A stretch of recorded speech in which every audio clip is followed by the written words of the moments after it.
Oh no. Oh no. Oh no, they're coming. Brace yourselves.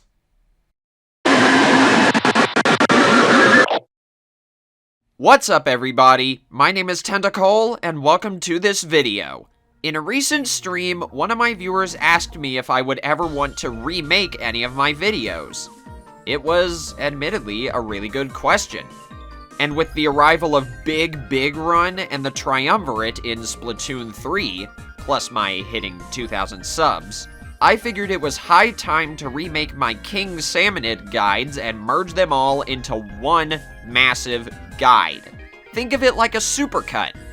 This is going to be my way of improving upon my original guide videos for the entire Triumvirate, whether it's via correcting the outdated tips, adding new ones, or just improving the overall flow of each guide.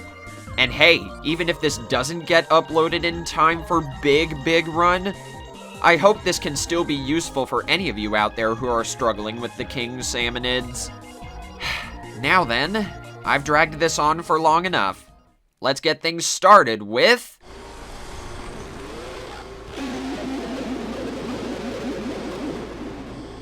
The Cohozuna is a big lumbering behemoth of a King Salmonid and the first of the Triumvirate. Its signature moves include a giant splashdown and a belly flop. Weirdly enough, the splashdowns have their own timers. I'll display that on screen right now.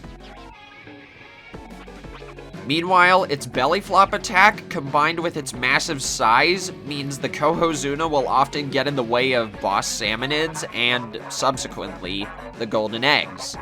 It also targets the player closest to it, so be sure to lure the Cohozuna into a spot where all 4 of your teammates can either attack it directly or throw golden eggs at it.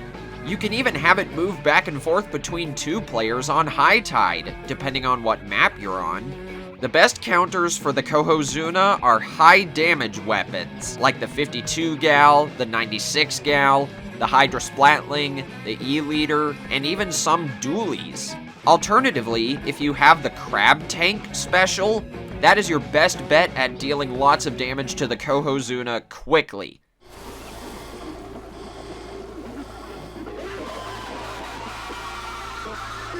Next up on the list is the Horrorboros, the certified long boy of the Triumvirate.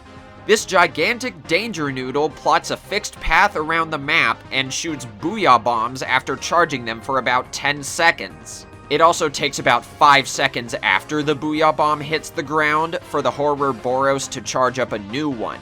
Unlike the Cohozuna, the booyah bomb is the Horrorboros' weakest point, so focus your damage on that. You could also attack its body, but I would advise against exclusively doing that. The Horrorboros is pretty frickin' tanky. That aside, the most important tip when fighting the Horrorboros is to make sure you always have a clear path to get within view of its booyah bomb. Like I said before, the Horrorboros has a fixed path for each tide level of each map. You have to pay really close attention to where and how it travels to find the best location to attack its booyah bomb. Also, make sure to keep the boss Salmonids as close to the Horrorboros' path as possible. You don't want to spend an eternity carrying the golden eggs back to the Horrorboros, you know what I mean? The best counters against the Horrorboros are most long-ranged weapons, like chargers and splatlings.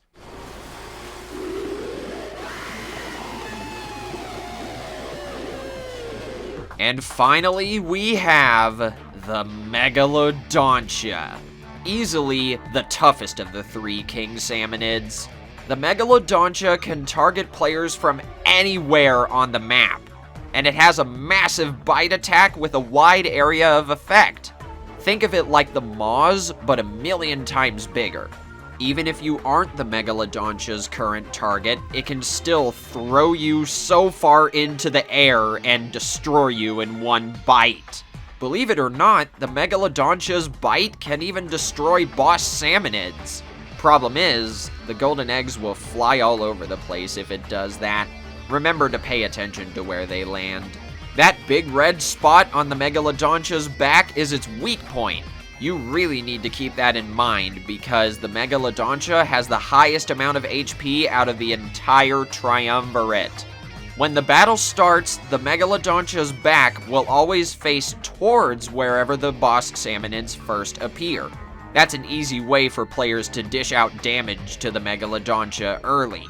For the rest of the battle, however, the Megalodontia's back will face away from wherever it last was. So you need to lure it into an easy-to-reach place, like with the Cohozuna. Pretty much any weapon is good at dealing with the Megalodontia, but according to Inkopedia, chargers can deal piercing damage to it. And there we go. That should just about do it. I hope you guys found these tips useful. I'd also like to give a shout out to DrippyCM on Twitter for helping me gather footage against the Horrorboros and the Megalodontia. Do you have any tips for the King Salmonids that I didn't mention in this video? Let me know in the comments, and thank you guys so much for watching. Until next time, this is Tentacles signing out. Take care, everybody.